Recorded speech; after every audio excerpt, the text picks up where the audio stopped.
Hello everyone, मेरा नाम रिजवान अहमद है और मैंने अभी recently UPSC assistant director grade 1 IEDS food के एग्ज़ाम को क्लियर किया है and I got all India rank 9। Total advertised vacancy 17 थी। इसका एग्ज़ाम अक्टूबर 2025 को हुआ है। इसका इंटरव्यू मई 2026 को हुआ है और अभी इसका रिज़ल्ट 20 मई 2026 को आया है। आज 25 मई है जब मैं इस वीडियो को रिकॉर्ड कर रहा हूँ और इस वीडियो में मैं आपको डिटेल में इस सर्विस के बारे में, इसकी क्या रिक्वायरमेंट्स होती हैं, इसकी प्रिपरेशन कैसे की जा सकती है, इंटरव्यू की प्रिपरेशन कैसे की जा सकती है और मैंने खुद कैसे किया था, अपना पर्सनल एक्सपीरियंस भी इस वीडियो के साथ शेयर करूँगा सो दैट फ्यूचर में आने वाले एस्पायरेंट्स को हेल्प मिल सके। और आप में से भी अगर कोई इस एग्ज़ाम की प्रिपरेशन करना चाहता है तो उसे एक बेसिक आइडिया होना चाहिए कि कैसे इस एग्ज़ाम के लिए आप प्रिपेयर कर सकते हैं। इसमें मैं जिन पॉइंट्स पर बात करने वाला हूँ वो मैंने यहाँ पर पहले ही मेंशन कर दिया है। फॉर एग्जांपल जॉब रोल क्या होता है, EQ मीन्स एसेंशियल क्वालिफिकेशंस क्या होती है, DQ means desired qualification means commission, अगर आपके पास कुछ एक्स्ट्रा क्वालिफिकेशन है उसे वो प्रेफर करेगा। Fourth one is the exam pattern, किस तरीके से ये एग्ज़ाम होता है, क्या ये सिविल सर्विसेज के प्री मेंस के जैसा होता है या इंजीनियरिंग सर्विसेज की तरह होता है जिसमें एक जनरल एप्टीट्यूड पेपर होता है और एक मेन आपका कोर इंजीनियरिंग का पेपर होता है वैसे। उसके बाद हम बात करेंगे रिसोर्स और मटेरियल्स के लिए कैसे किया जा सकता है, या पर्टिकुलर मैं अपना एक्सपीरियंस शेयर करूँगा कि मैंने कैसे तैयारी की थी विथ सिलेबस। कट ऑफ क्या रही थी, इसका एग्ज़ाम 2 बार हो चुका है, एक 2024 में हुआ था जिसका इंटरव्यू 2025 में हुआ है, दूसरा एग्ज़ाम अभी रिसेंटली 2025 में हुआ था जिसका इंटरव्यू 26 में हुआ है। तो रिसेंटली अभी 2 बार इसके एग्ज़ाम हो चुके हैं, तो उनकी कट ऑफ क्या रही थी वो डिस्कस करेंगे। एंड लास्टली मैं डिस्कस करूँगा इंटरव्यू की प्रिपरेशन कैसे की जाती है। If you are fortunate to qualify the written exam तो देन आपको क्या फर्दर स्टेप अपनाने चाहिए इंटरव्यू के लिए। और अगर अभी में आपने एग्ज़ाम को क्वालिफाई कर रखा है और आपका कोई भी इंटरव्यू बचा है तो भी आप इससे एक आइडिया लगा सकते हैं कि किस टाइप से इंटरव्यू जाता है। तो चलिए वीडियो को शुरू करते हैं। सबसे पहले बात करते हैं एक आईईडीएस का जॉब रोल क्या होता है। आईईडीएस का मतलब होता है Indian enterprise development services. That means ये एक डेवलपमेंट सर्विसेज का काडर है। इसमें टेक्निकल ऑफिसर्स होते हैं और वो इंटरप्राइज के डेवलपमेंट का काम करते हैं। इसमें आपको अवेयरनेस प्रोग्राम ऑर्गेनाइज करना पड़ेगा। जो एमएसएमई की बहुत सारी स्कीम्स होती हैं, for example entrepreneurship skill development program, PMEGP, इन सब के बारे में आपको अवेयरनेस कैंप लगाना पड़ेगा और उसमें लोगों को बताना पड़ेगा कि स्कीम्स क्या होती हैं और इसका बेनिफिट उन तक कैसे पहुंच सकता है। इसके लिए एमएसएमई के पास टोटल 28 MSMEs और 33 MSMEs और 28 ब्रांच MSMEs है, सॉरी। इसके अलावा हमारे पास टेक्नोलॉजी सेंटर्स भी हैं 18, और उसके लिए यहाँ पर ट्रेनिंग सेंटर्स MSME के होते हैं जहाँ पर आपको ट्रेनिंग प्रोवाइड करनी होती है या आप फैसिलिटेट करेंगे जहाँ पर ट्रेनिंग प्रोवाइड की जाएगी। इसके अलावा आप असिस्टेंस देंगे जो एग्जिस्टिंग MSMEs हैं उनको in terms of finances, in terms of skill development, in terms of accessing the latest technology and in terms of accessing to the marketing or marketability of their product। ये होता है इस post का job role. अब बात करते हैं essential qualification क्या चाहिए। अगर आप पढ़ेंगे उसके नोटिफिकेशन को डिटेल में तो इसमें साफ मेंशन है कि बीटेक इन फूड टेक्नोलॉजी चाहिए या फिर PG diploma in fruit technology.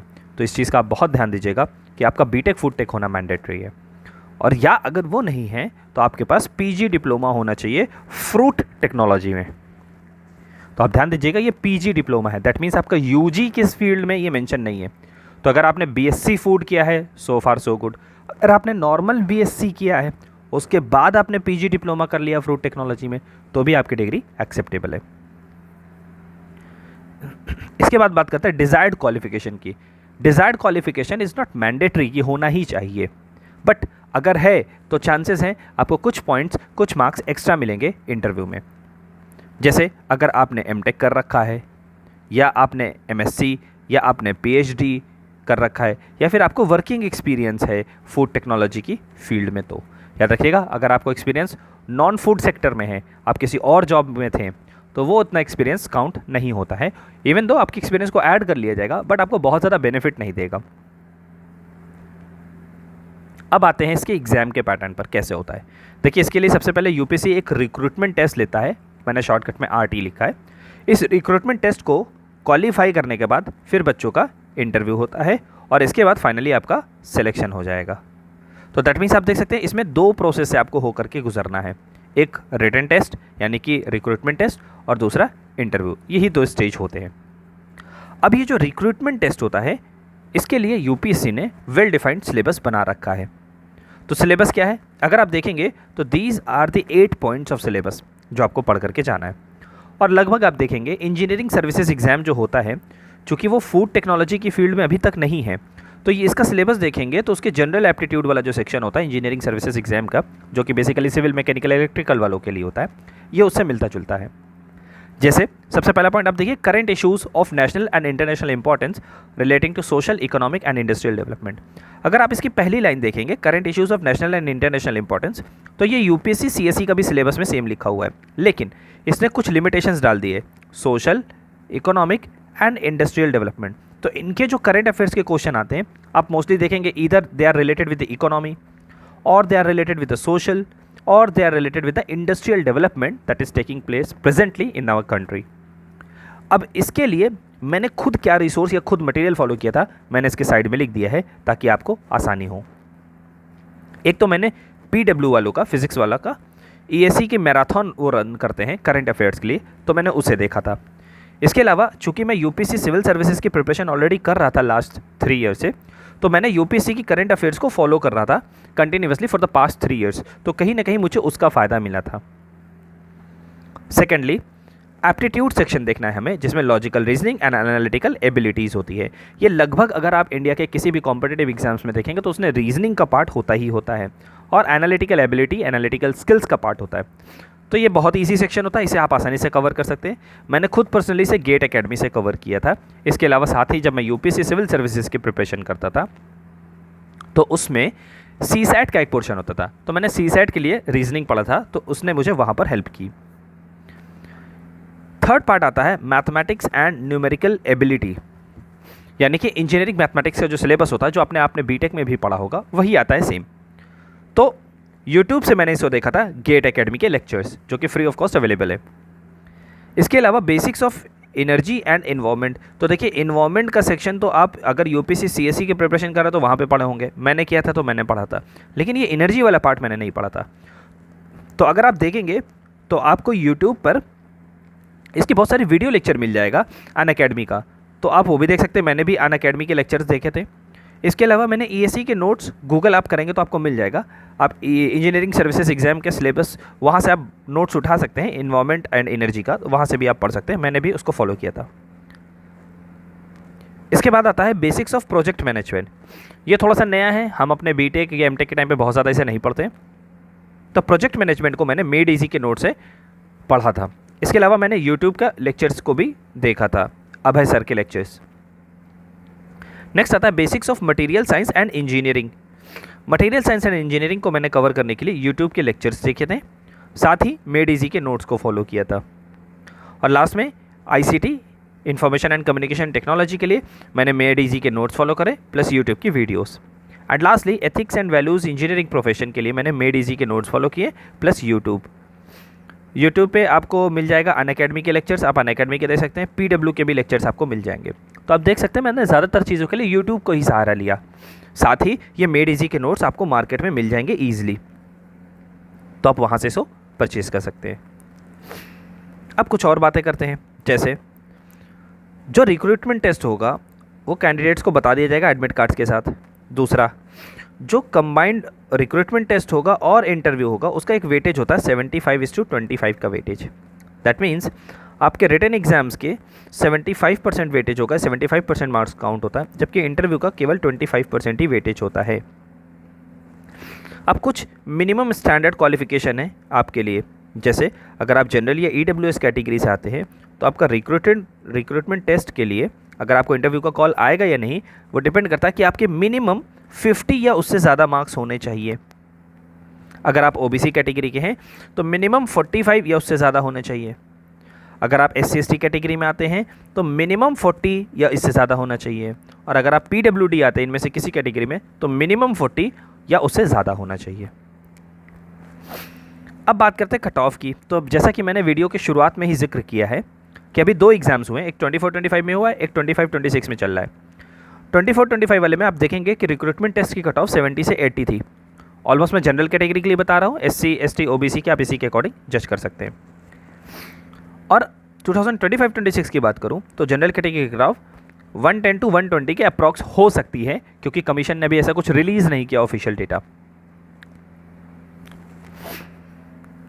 अगर पॉसिबल हो तो इतना सिलेबस कवर करने के बाद आप मॉक टेस्ट ज़रूर दीजिए EAC का, जो जनरल एप्टीट्यूड वाला सेक्शन होता है उसके लिए।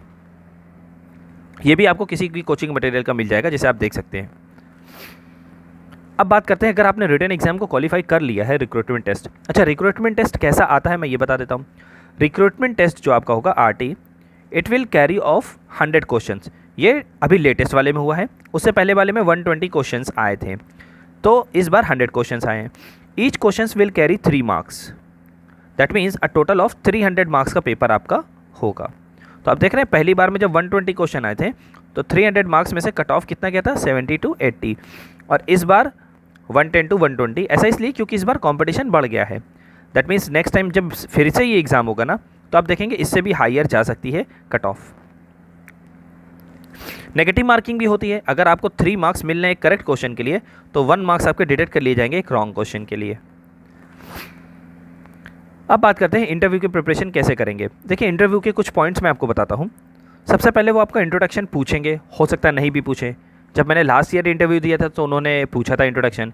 इस साल जब मैंने इंटरव्यू दिया तो उन्होंने इंट्रोडक्शन नहीं पूछा है। That means it's not mandatory, but आपको अच्छे से प्रिपेयर करना है। इसके अलावा इंट्रोडक्शन के अलावा कुछ चीज़ कभी वो रैंडमली पूछ लेते हैं। जैसे कभी वो आपसे पूछ लेंगे कि आपके इंस्टीट्यूशन का नाम क्या है, वहाँ पर कौन कौन से कोर्स होते हैं। अगर आप IIT दिल्ली से आते हो तो IIT दिल्ली के बारे में आपको अच्छी खासी नॉलेज होनी चाहिए। इसके अलावा आप जिस प्लेस से बिलोंग करते हो उस प्लेस के बारे में आपको अच्छे से नॉलेज होनी चाहिए। स्पेशली अगर आप फूड प्रोसेसिंग के लिए आ रहे हो तो क्या वहाँ पर कोई फूड प्रोसेसिंग कंपनी है तो किन चीज़ों की है, क्या प्रोडक्ट्स बनाती हैं, आपके यहाँ एग्रीकल्चरल प्रोडक्ट्स कौन से होते हैं। आपको ये पता होना चाहिए, not only for your district but also for your state. आप जिस स्टेट से आ रहे हैं वहाँ पर कौन से एग्रीकल्चरल क्रॉप्स होते हैं, उनकी प्रोसेसिंग होती है या नहीं होती है, वहाँ पर क्या चैलेंजेस हैं specially with respect to the food processing sector, इनके बारे में आपको जानकारी होनी चाहिए। साथ ही आप जिस रीजन को बिलोंग करते हैं वहाँ पर MSME से रिलेटेड क्या क्या प्रॉब्लम्स हैं ये आपको पता होनी चाहिए, क्या इश्यूज़ MSMEs फेस कर रहे हैं। दूसरा पार्ट आता है टेक्निकल का। अब टेक्निकल में आपका बीटेक का जो भी प्रोजेक्ट रहेगा यहाँ से क्वेश्चंस बन सकते हैं। आपने एमटेक का कोई प्रोजेक्ट किया होगा वहाँ से बन सकते हैं। आपने PhD का कोई रिसर्च वर्क होगा वहाँ से बन सकते हैं। देखिए, इंटरव्यू होता है मोस्ट प्रोबेबली 10 to 15 मिनट्स का मैक्सिमम होता है। कुछ लोगों का एक्सेप्शनल केस में 20 मिनट्स का भी हो जाता है, बट मैक्सिमम 10 to 15 मिनट्स का होता है। अब आप देख रहे हैं 10 to 15 मिनट्स में वो आपसे बीटेक का प्रोजेक्ट, एमटेक का प्रोजेक्ट और PhD का रिसर्च वर्क तीनों तो नहीं पूछ सकते। इसका मतलब उनकी चॉइस है वो इनमें से क्या उठाएंगे और किसी एक चीज़ को पकड़ करके ही वो आगे पूछते जाएंगे। और ज़्यादातर UPSC का जो इंटरव्यू पैनल होता है वो आपके आंसर से ही क्वेश्चंस पूछते हैं। दैट मीन्स आप जो भी आंसर देंगे उसी से वो क्वेश्चंस पूछेंगे। दैट मीन्स जो चॉइस ऑफ वर्ड होगी आपकी वो बहुत शार्प होनी चाहिए। आप अपने आंसर्स देते वक्त ऐसे किसी भी वर्ड्स को यूज़ नहीं करेंगे जिसका आंसर आपको नहीं आता हो या जिसके बारे में आप इन डेप्थ नॉलेज नहीं रखते हो, गहराई में जाके आप बात नहीं कर पाएँ। फिर आता है आपके वर्किंग एक्सपीरियंस से। अगर आपने किसी इंडस्ट्री में काम किया है, specially with respect to the food processing industry, अगर आपने जूस में काम किया है, बेकरी में काम किया है, डेयरी में काम किया है, तो उससे रिलेटेड वो बहुत सारे क्वेश्चंस पुटअप करते हैं। देखिए, इंटरव्यू पैनल में मोस्टली 3 लोग होते हैं, जिसमें से एक तो चेयरपर्सन हो गए आपके और 2 साइड्स में एक्सपर्ट्स बैठे होते हैं फूड प्रोसेसिंग के। इधर they can be from an institute और दे आर इंडस्ट्री एक्सपर्ट्स जिन्हें MSME की नॉलेज होती है। तो वो आपके वर्किंग एक्सपीरियंस से पूछेंगे, आपने क्या किया था, कैसे किया था, क्या एक्सपीरियंस था, कौन कौन से वहाँ पर आप टेस्ट परफॉर्म करते थे, प्रोडक्शन में थे तो कैसे थे, क्वालिटी कंट्रोल में थे तो क्या करते थे, कितने टाइम इंटरवल में टेस्ट परफॉर्म करते थे, कौन कौन से टेस्ट परफॉर्म करते थे। किसी भी टेस्ट की वो डिटेल पूछ लेते हैं कि बताइए ये टेस्ट को कैसे परफॉर्म करते थे, इस तरीके से। नेक्स्ट आता है एमएसएमई। एमएसएमई की स्कीम्स कुछ होती हैं। एमएसएमई की बुकलेट मिल जाएगी आपको, आप जा करके वेबसाइट पे सर्च करेंगे एमएसएमई की तो बुकलेट मिल जाएगी। उसमें ऑलमोस्ट सभी स्कीम्स के बारे में मेंशन है। उन स्कीम्स को अच्छे से पढ़ लीजिए कि किस स्कीम का क्या रोल होता है। एमएसएमई की स्कीम से कई बार वो डायरेक्ट सवाल पूछते हैं, कई बार वो इनडायरेक्ट सवाल पूछते हैं। और बेटर होगा कि अगर आप एमएसएमई की स्कीम्स को अपने आंसर्स में यूज़ करें कि सर मैं इस काम के लिए एमएसएमई की इस स्कीम का यूज़ करूँगा, इससे आपका आंसर और भी बेहतर हो जाएगा। साथ ही कई बार वो पूछते हैं कि एमएसएमई में क्या चैलेंजेस है, specially with respect to the food processing, यानी कि फूड प्रोसेसिंग की जो एमएसएमईज़ हैं उन्हें किस टाइप के चैलेंजेस फेस करने पड़ रहे हैं। जैसे इनफॉर्मल सेक्टर हमारे देश में बहुत ज़्यादा है, एमएसएमई फॉर्मलाइज नहीं हुई है। इसके अलावा टेक्नोलॉजी ऑफ चैलेंजेस हैं, टेक्नोलॉजी के चैलेंजेस हैं। पुअर टेक्नोलॉजी पे वो काम कर रहे हैं, उनको पता ही नहीं ना कि मॉडिफाइड एटमॉस्फेयर पैकेजिंग क्या होता है, कैसे प्रोडक्ट की शेल्फ लाइफ को बढ़ाया जा सकता है, वाटर एक्टिविटी आपने पढ़ा होगा उसको रिड्यूस कैसे करें, उन्हें नहीं पता। तो being a food technologist as well as an assistant director आपको उनकी इन चीज़ों में हेल्प करना पड़ेगा। प्रोडक्ट की शेल्फ लाइफ कैसे बढ़ाई जा सके, कौन सी मशीन उन्हें परचेज करना चाहिए, लेटेस्ट मशीन कौन सी है पैकेजिंग सेक्टर में। एंड स्पेशली जब आप फूड प्रोसेसिंग सेक्टर से आ रहे हैं तो जो भी लेटेस्ट पैकेजिंग टेक्नोलॉजी है, लेटेस्ट पैकेजिंग टेक्नोलॉजी है, आप इसके बारे में ज़रूर से देख लीजिएगा। लाइक स्मार्ट पैकेजिंग होती है, इंटेलिजेंट पैकेजिंग होती है, एक्टिव पैकेजिंग होती है, बायोडिग्रेडेबल पैकेजिंग होती है, एडिबल पैकेजिंग होती है। ये सब क्या होते हैं, इनके बारे में थोड़ी सी डिटेल नॉलेज रखिएगा, आपको बहुत हेल्प होगी। And lastly they ask situation based question कि सपोज कीजिए आप अपने डिस्ट्रिक्ट में असिस्टेंट डायरेक्टर बन जाते हैं और वहाँ की एमएसएमई को किसी टाइप की चैलेंजेस फेस करने पड़ते हैं। अब वो एग्जाम्पल खुद ही बता देंगे। तो आपसे पूछा जाएगा व्हाट इनिशिएटिव और what steps will you take. इसके अलावा एक दो बड़े फेमस क्वेश्चन है कि आपने अभी तक जो भी नॉलेज हासिल करी है, वो चाहे आपने अपने बीटेक में, चाहे एमटेक में, चाहे पीएचडी में, या आपने वर्किंग एक्सपीरियंस में जो भी नॉलेज हासिल करी है, आप उसको यूटिलाइज कैसे करेंगे being an assistant director in MSME. तो आप इस क्वेश्चन को अच्छे से प्रिपरेशन कर लीजिए कि जब आपसे ये सवाल पूछा जाए तो आप उनको एक अच्छा आंसर कर सकें कि सर मैं इस तरीके से इन चीज़ों का यूज़ करूँगा और इनका एमएसएमई को बेहतर बनाने की कोशिश करूँगा। इसके अलावा कुछ और सवाल है कि आप एमएसएमई को क्यों ज्वाइन करना चाहते हैं, आप में ऐसा क्या है, आप दूसरे कैंडिडेट से अलग कैसे हैं। ये सारे इंटरव्यू के कुछ जनरल क्वेश्चंस होते हैं। सो आई होप आप में से बहुत सारे लोगों की ये वीडियो हेल्प करेगी। एग्ज़ाम क्या होता है, कैसे प्रिपरेशन करनी है, क्या रिसोर्सेज फॉलो करने हैं, इंटरव्यू क्या होता है, कैसे होता है, ये सारी चीज़ें हैं। सो आप इससे प्रिपेयर कीजिएगा अच्छे से and all the very best. जो भी फ्यूचर के एस्पायरेंट्स हैं अच्छे से मेहनत कीजिए और आइए जल्दी सर्विस में, मुलाकात होगी आप सबसे। और अगर आपको किसी भी तरीके का डाउट लगता है अभी भी इस वीडियो के अलावा, तो आप नीचे कमेंट सेक्शन में ज़रूर से मेंशन कीजिएगा। If I would get time I will definitely reply to those questions. Thank you very much for watching this video. जय हिंद, जय भारत।